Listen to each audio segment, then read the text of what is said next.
Le thème choisi, c'est celui-là. Si tu veux être grand, demande pardon. Et si tu veux être très grand, pardonne. Vous avez compris de quoi on va parler, de ce thème du pardon, mais avant d'entrer dans le vif du sujet, il faut quand même poser des bases. Et les bases, c'est Dieu qui va les poser. On a... Alors, ça marche... Ah, pourquoi ça ne marche pas? Voilà. La première base, c'est celle-ci. Que le méchant abandonne sa voie et l'homme d'iniquité ses pensées, qu'il retourne à l'Éternel, qui aura pitié de lui, à notre Dieu, qui ne... Vous imaginez ce verset? Dieu qui ne se lasse pas de pardonner. Je ne sais pas comment vous êtes, mais moi, quelquefois, quand je veux aider quelqu'un, je l'aide une fois, deux fois, et si je vois qu'il ne manifeste pas une certaine bonne volonté, je dis allez, je laisse tomber. Mais Dieu, lui, ne laisse jamais tomber. Il ne se lasse pas. Ça ne le fatigue pas, il ne s'use pas. Il n'y a pas un moment où il dit allez, c'est bon pour une fois, après j'arrête. Il ne se lasse pas de pardonner. C'est la première base. La deuxième base, c'est celle-ci. Il dit je ne me souviendrai plus de leurs péchés. Mais imaginez, il ne s'agit pas de vous et moi qui ont de temps en temps des trous de mémoire. On parle ici de la mémoire absolue, de la mémoire universelle, où pas un seul détail, même le nombre des cheveux qui sont sur ma tête, rien ne lui échappe. Et quand je lui demande pardon, il me pardonne au point qu'il ne se souvient plus. Vous connaissez ce verset qui dit « L'Esprit de Dieu sonde tout, même les profondeurs de Dieu ». Eh bien, lorsque l'Esprit de Dieu sonde les profondeurs de Dieu et qu'il scanne Dieu, il ne trouve rien en ce qui concerne mon péché. C'est ça que ça veut dire. Vous croyez ça? Moi, j'ai le souvenir de ce que j'ai fait, mais Dieu n'en a plus le souvenir. Quand il me pardonne, c'est terminé. L'Esprit sonde Dieu et ne trouve plus rien, plus aucune trace. Je n'ai pas un Dieu qui dit « Ah, regarde comment t'es, mais je le savais. Souviens-toi ce que tu as fait il y a 5 ans. Souviens-toi ce que tu as fait il y a 10 ans. » Dieu ne s'en souvient plus. Alléluia. Et puis la troisième chose, si tu gardais, si tu gardais, ça va avec le précédent, le souvenir de nos fautes, on ne pourrait pas subsister. Si on est là ce matin, si on prie Dieu, si on chante Dieu, si on le loue, c'est parce qu'il ne garde pas le souvenir de nos fautes. Alors maintenant que ces trois bases sont posées, quand on parle de pardon, il y a encore autre chose dont il faut que nous parlions, c'est les offenses. Qu'est-ce que c'est qu'une offense? Eh bien, il y a le mot être offensif, c'est une attaque. Et c'est une attaque à mon honneur, c'est une attaque à ma dignité. C'est ça, une offense. Et face à l'offense, j'ai mal. Je ressens de la frustration. Je ressens de la rancœur. Je ressens un désir même de vengeance. Est-ce que vous avez déjà vécu ce genre de choses? L'offense, Jésus en a parlé. On a ici ça, mais regardez ce qu'il a dit par la suite. Si vous pardonnez aux hommes leurs offenses, votre Père Céleste vous pardonnera aussi. Mais si vous ne pardonnez pas, votre Père Céleste ne vous pardonnera pas non plus vos offenses. On est sur un terrain qui est quand même profond et sérieux. Vous êtes d'accord avec ça? On est dans un domaine de notre vie spirituelle qui mérite toute notre attention. Alors peut-être que vous vous sentez attaqué dans votre dignité, dans votre honneur. Vous vous sentez blessé. Ou même, peut-être vous savez parfaitement que vous avez blessé quelqu'un. Il n'y a pas deux solutions pour en sortir. Tu entends ça? Il n'y a pas deux solutions pour en sortir. Tu souffres de ça. Tu as de la rancune, tu te sens mal. Tu as un désir de vengeance. Il n'y a qu'une seule solution. Sinon, ça va te détruire. C'est le pardon. Et on va voir ça au travers de 3 histoires de la parole de Dieu, de la Bible. La première, c'est Caïn et Abel. Vous connaissez Caïn et Abel, vous savez, qui sont-ils? C'est 2 frères. Ah, on va beaucoup parler de pardon entre frères ce matin. C'est 2 frères d'Adam et Ève. Et Caïn, lui, c'est un cultivateur. Il fait des légumes, il fait des plantes. Abel, lui, c'est un éleveur. Il a des animaux. Ces deux frères veulent exprimer leur reconnaissance envers Dieu. Alors qu'est-ce qu'ils font? Ils font une offrande. Abel, lui, il prend un animal, il l'offre à Dieu. Caïn prend de ses productions, il l'offre à Dieu. Je ne sais pas si c'était du blé, si c'était des graines, des plantes, il offre ça à Dieu. Et il est dit que Dieu a jeté un regard favorable sur l'offrande de Caïn. Merci. Ah, vous suivez. Waouh, super. D'habitude, tout le monde s'endort quand je prêche, mais là, non, c'est pas vrai. Enfin, et quelqu'un a dit que quand les chrétiens s'endorment, le prédicateur doit se réveiller. Alors, merci de suivre. Donc Abel, il a offert un animal. Merci. Il a offert, et Dieu a jeté un regard favorable sur l'offrande d'Abel. Il y a un tas de significations à ça. Mais la principale qu'on va retenir, c'est que l'animal, il grandit tout seul. Il a la vie en lui. Tandis que les plantes, il faut les arroser, les faire pousser, les ramasser, les cultiver, etc. Ça veut dire que quelque part, on peut dire que Abel a offert quelque chose qui était là dans la nature, qui l'a accompagné, tandis que Caïn a offert le fruit de ses propres efforts. Et Dieu va nous éduquer tout au long de la Bible à ne pas mériter sa grâce. Et déjà là, Dieu va faire comprendre ça. Alors Caïn s'est senti offensé. Il ne l'a pas dit. Abel ne lui a rien dit. C'est incroyable comme ça peut arriver ce genre de choses. Quelquefois, vous ne dites rien, vous ne faites rien, et quelqu'un en face de vous commence à vous en vouloir. Moi, ça m'est déjà arrivé, ça. Une fois, un collègue, on était rassemblés plein de pasteurs, et un collègue qui m'a dit « Je te demande pardon, René, parce que je t'en voulais. » Et moi, je le regardais, je dis, « Ah bon, tu m'en voulais? Je ne savais pas, moi. » Et il y avait quelque chose en lui. Et Caïn, il est dit que ça va, son visage va changer. Ça aurait été simple pour lui de régler ça. Dieu lui dit, si tu agis bien, qu'est-ce qu'il aurait pu faire? Il aurait pu se dire, j'ai compris, Dieu ne veut pas de mes légumes. Eh bien, je vais aller voir mon frère, je vais lui demander un animal et je vais l'offrir à Dieu. Et puis c'était réglé. Et Caïn aurait appris une bonne leçon. Mais non. Il lui dit, si tu agis bien, tu relèveras ton visage. Et si tu agis mal, le péché se couche à ta porte. À noter que le visage de Caïn a changé. Il y a pas mal de choses à dire dans la Bible sur le visage. Ce n'est pas le propos ce matin, mais regardez dans vos Bibles, c'est extrêmement intéressant. Et puis, vous savez ce qu'il va faire? Il va dire à son frère, tiens, j'aimerais te parler. Et on va voir que dans les trois situations, à chaque fois c'est pareil. Abel devait se dire, oh, mon frère, ça va pas fort en ce moment, il n'a pas l'air dans son assiette. Il fait une drôle de tête, il parle à moitié, il a l'air triste, il veut me parler, bonne nouvelle. Il va lui parler et il le tue. Quand on est dans un sentiment d'avoir été offensé, on parle. Mais on parle d'une manière qui souvent tue, directement ou par derrière. Et il y a eu des conséquences pour Caïn. Première conséquence, Dieu vient vers lui et lui dit « Où est ton frère ?» Caïn répond « Je ne sais pas. » Oh, de quoi je me mêle? Est-ce que je suis le gardien de mon frère? C'est ça qu'il répond à Dieu. Première conséquence, la communion fraternelle n'est plus la même quand on refuse de pardonner. Deuxième conséquence, Caïn s'éloigna de la face de l'Éternel. Et ça, c'est terrible. Parce qu'il a nourri en lui cette colère contre son frère, alors il a commencé à s'éloigner de la face de l'Éternel.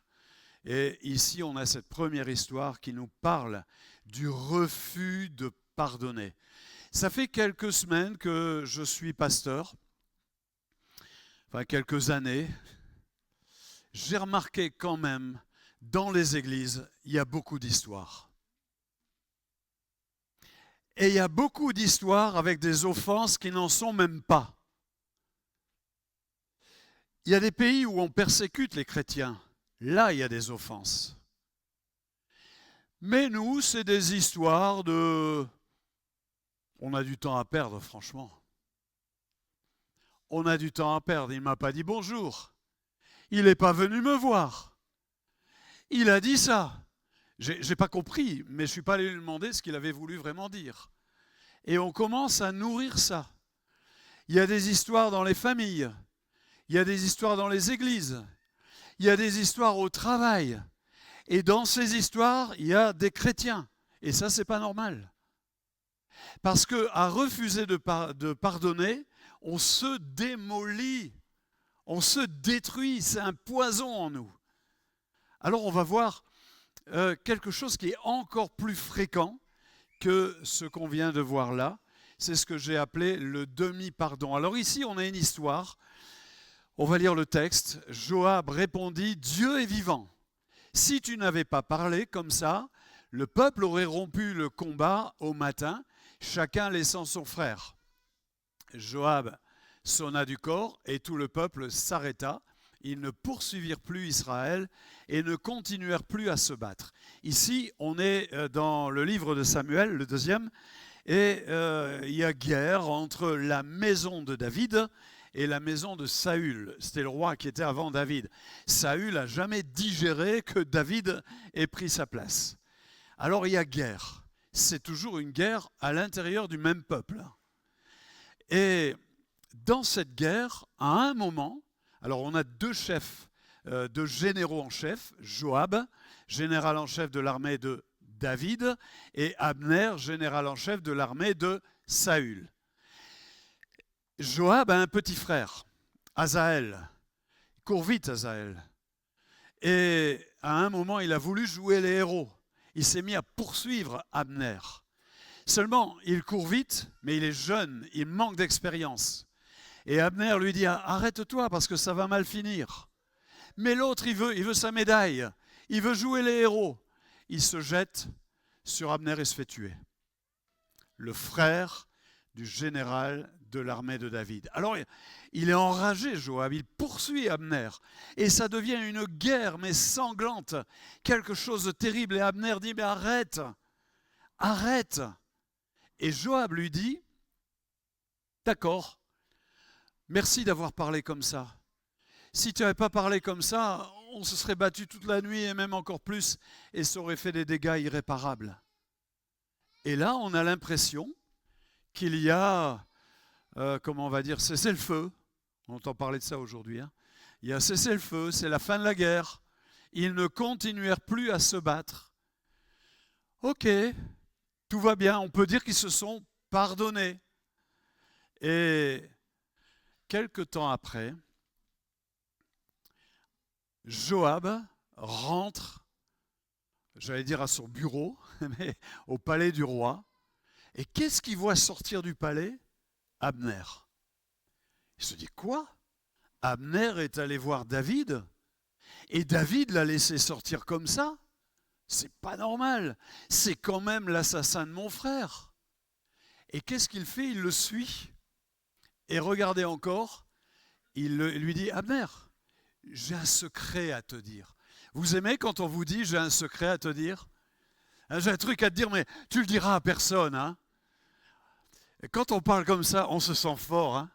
Je sais quelque chose que toi, tu ne sais pas. Et je vais te le dire. Oh non, je ne te le dis pas. Mais ne le dis à personne. Hein? Non, ça ne sortira pas de Facebook. Et Abner lui parle en secret. En fait, quand il l'aura en secret, il va le tuer. Il va le tuer. Il le frappa au ventre. Abner mourut.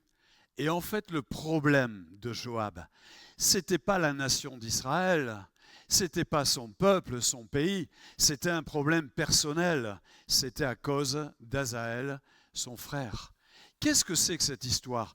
Ça, c'est ce qui nous arrive le plus fréquemment. Je pardonne. Ok, mais quelque part, je me souviens. Et on se rappelle que quand Dieu pardonne, il ne se souvient plus. Je pardonne. Et il suffit d'une date, d'un lieu, d'un événement, de croiser quelqu'un, et tout ce que vous avez pardonné, whoop, ça remonte. Et ça revient. Et la rancœur, elle est là. Le désir de vengeance est là de nouveau. L'amertume, vous perdez votre joie. Vous ne pensez qu'à ça. Ça prend la tête, comme on dit aujourd'hui. C'est ce qui est arrivé à Azaël. Je pense que l'apôtre Pierre a dû comprendre ça. Parce qu'il est allé vers Jésus, il a dû s'apercevoir qu'il avait du mal lui aussi à pardonner. Il est allé vers Jésus, il lui a dit, mais combien de fois il faudra faire ça? 7 fois? Et là, vous l'avez vu, Jésus a dit, non, non, pas 7 fois. Ça va revenir. Mais à chaque fois que tu reprends la décision de continuer à pardonner, ta rancune, elle se dessèche. Ton amertume, elle se flétrit. Et puis arrive un matin, il n'y a plus rien. Et là, tu retrouves ta joie, tu retrouves toutes ces choses-là. C'est ce que Jésus a dit, être capable de pardonner 70 fois, 7 fois. Je crois que c'est le plus fréquent, ça. Et peut-être vous l'avez remarqué chez vous aussi, qu'on pardonne. Et c'est pour ça que personnellement, je ne suis pas très favorable à ces grands élans qu'on a dans nos réunions. Quelquefois, on fait un appel à tous ceux qui ont quelque chose à pardonner. Et en général, quand on fait un appel à tous ceux qui ont quelque chose à pardonner, tout le monde se lève. Et puis là, on prend la décision de pardonner. Mais ça ne marche pas comme ça. C'est bien de faire un appel. C'est bien de faire prendre conscience que je suis en train de faire ce matin. Mais sachez que si vous prenez la décision de pardonner parce que vous avez compris qu'il n'y a pas deux solutions, il n'y en a qu'une pour que vous vous sortiez vainqueur de cette affaire, eh bien c'est un chemin que vous êtes en train de prendre. Et ce chemin n'est pas facile. Il va falloir remettre le métier sur l'ouvrage 1 fois, 2 fois, 3 fois. Et Jésus a dit ça peut aller jusqu'à 70 fois, 7 fois. Si tu es prêt à ça, tu vas être un vainqueur. Si tu es prêt à ça, tu vas gagner. Si tu es prêt à ça, tu vas pardonner et tu vas être débarrassé de ton amertume. Dernière histoire, vous la connaissez, Joseph. Alors lui, Joseph,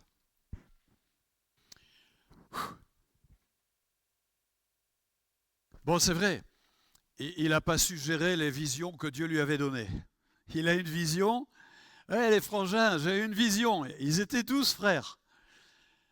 Et puis, j'ai vu 12 gerbes. Et les frangins, ils disent, ah ouais, on te voit venir. Et vous savez quoi? Il y a 11 gerbes qui se prosternaient devant la 12e. Ben voyons. Et là, il s'est retrouvé au fond d'une citerne. Ensuite, il a été vendu comme esclave. Il s'est retrouvé vendu comme esclave dans la maison d'un homme qui s'appelle Potiphar. La femme de Potiphar, elle voyait que Joseph, il était pas mal, peut-être mieux que son mari. Alors, elle lui fait des yeux doux, elle essaye de coucher avec lui, mais Joseph, il est droit, il ne tombe pas dans ce piège. Alors elle est vexée et elle fait croire à tout le monde que c'est Joseph qui a essayé de l'agresser. Et là, il se retrouve en prison. En prison, il y a des personnes qui sont là, pas des chansonniers,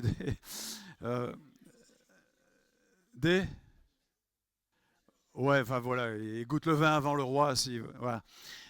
Et chansons, voilà, pas des chansonniers. Et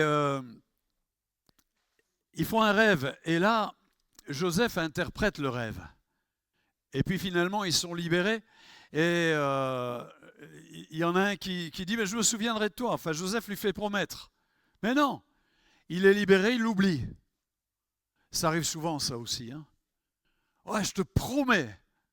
Et puis des années après, il n'y a rien. Vous imaginez que pendant 2 ans, il est dit que Joseph a été oublié dans la prison. Ça veut dire que pour le directeur de la prison, il ne savait même pas qu'il y avait un prisonnier dans un cachot qui était là, qui s'appelait Joseph. personne ne le savait, les gardiens, tout ça, il a été oublié. Mais Dieu n'oublie jamais ses enfants. Et le Pharaon a fait un rêve, cette vache grasse, cette vache maigre, c'est de là qu'est l'expression. Et ça veut dire quoi ce rêve? Il y a quelqu'un, je me souviens là, c'était dans une prison, je ne sais pas s'il y est toujours, d'ailleurs on n'entend plus parler. Il y a quelqu'un et ils font sortir Joseph qui donne l'explication. Et Joseph est promu Premier ministre. Mais attention, ce n'est pas le comte de Monte Cristo, hein, on en a entendu parler cette semaine. Joseph Premier ministre, regardez ce qui va arriver. Il va gérer le pays d'une manière extraordinaire. Pendant le temps des vaches grasses, il y a de la récolte, il y a tout ça. Il dit on ne va pas tout manger, on va stocker. Et pendant le temps des vaches maigres, eh bien, les gens ont à manger en Égypte. Et même, on vient de l'étranger pour acheter. Parce qu'en Égypte, il y a du blé. Et Joseph est là. Les caisses du royaume se remplissent, de Pharaon se remplissent, et il voit arriver les gens qui achètent, qui repartent avec des sacs de graines là. Et puis un jour arrivent ses frères. Il les reconnaît. On fait un petit arrêt là sur Ima. Vous auriez fait quoi, vous?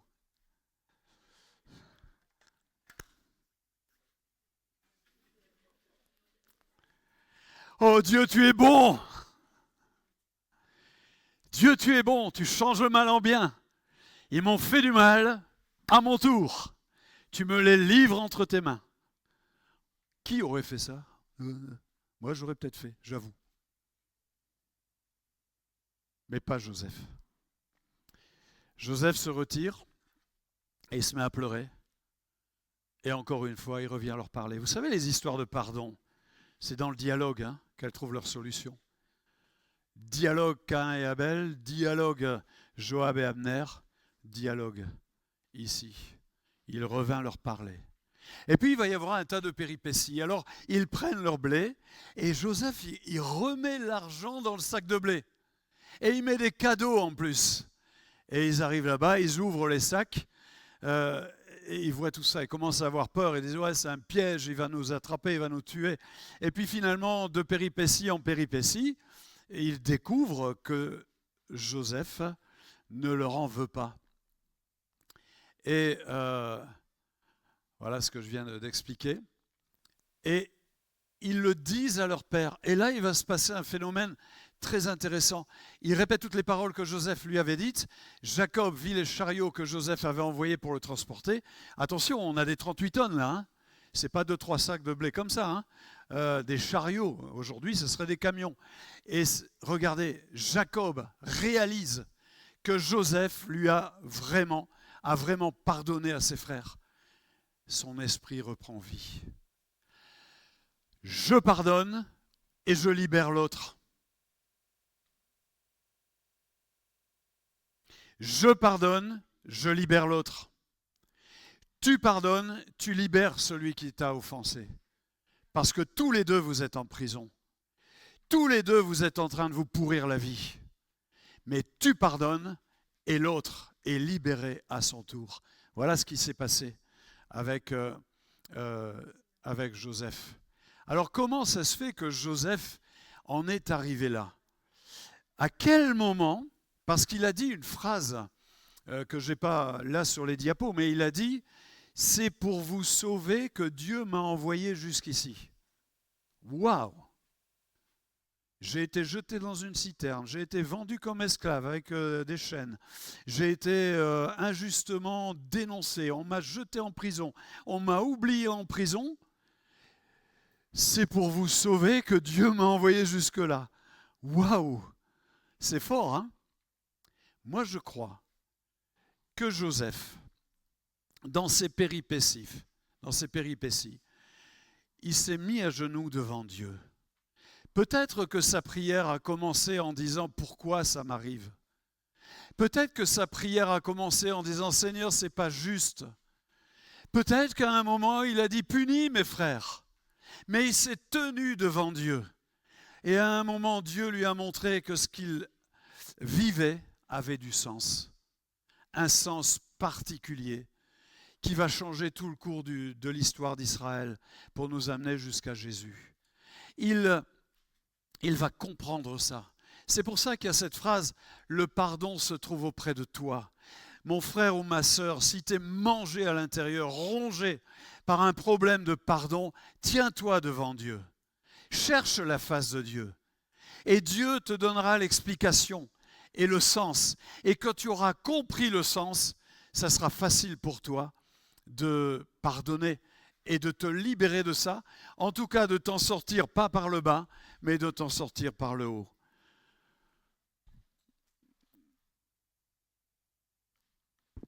Regardez ce que dit Jésus, ce que dit l'apôtre Paul. Ça, c'est fort.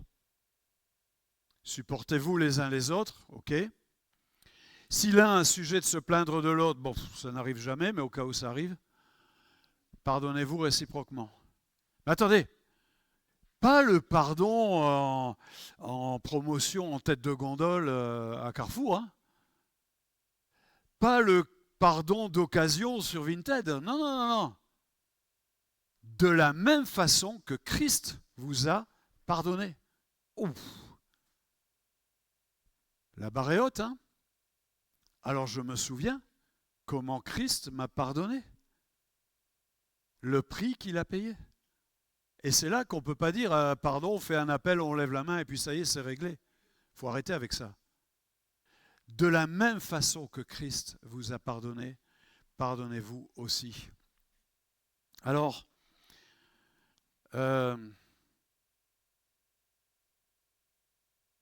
il y a quelqu'un ici qui vit quelque chose de difficile parce qu'il a été offensé. Vous savez, on peut en vouloir d'un tas de façons.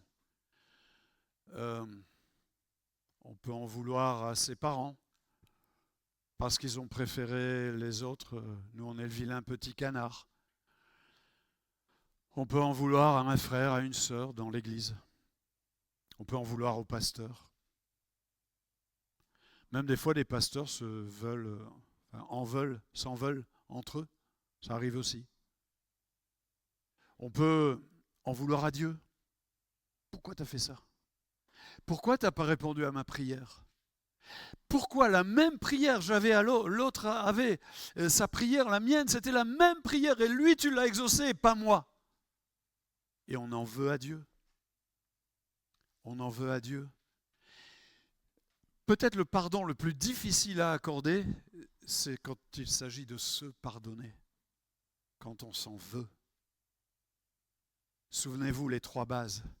Notre Dieu ne se lasse pas de pardonner. Vous avez peut-être blessé quelqu'un, volontairement ou involontairement. Jésus a donné des solutions pour ça. Et tu vas le voir, tu trouves ton frère. Tu parles. Vous avez peut-être blessé quelqu'un. Et à cause de ça, eh bien, tu l'as écarté de ton cercle. Il y avait plein de choses avant. Moi, j'ai eu des personnes comme ça. J'ai passé des moments formidables d'amitié, des collègues. Et puis du jour au lendemain, il y a eu une blessure.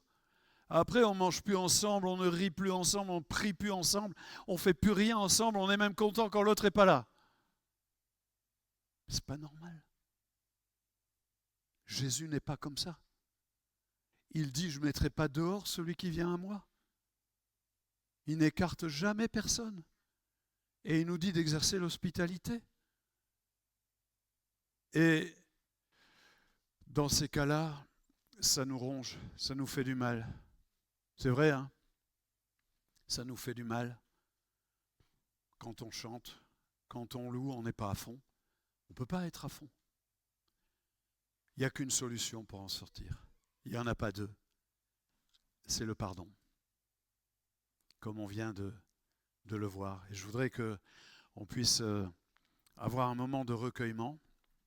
Là, maintenant. Je ne sais pas si on a un chant d'appel. On va se tenir devant Dieu. L'importance de ce message, c'est à cause des paroles de Jésus qui dit « Si vous ne pardonnez pas, votre Père ne vous pardonnera pas non plus. » C'est ce qui donne toute la force et qui mérite que ce message retienne toute notre attention.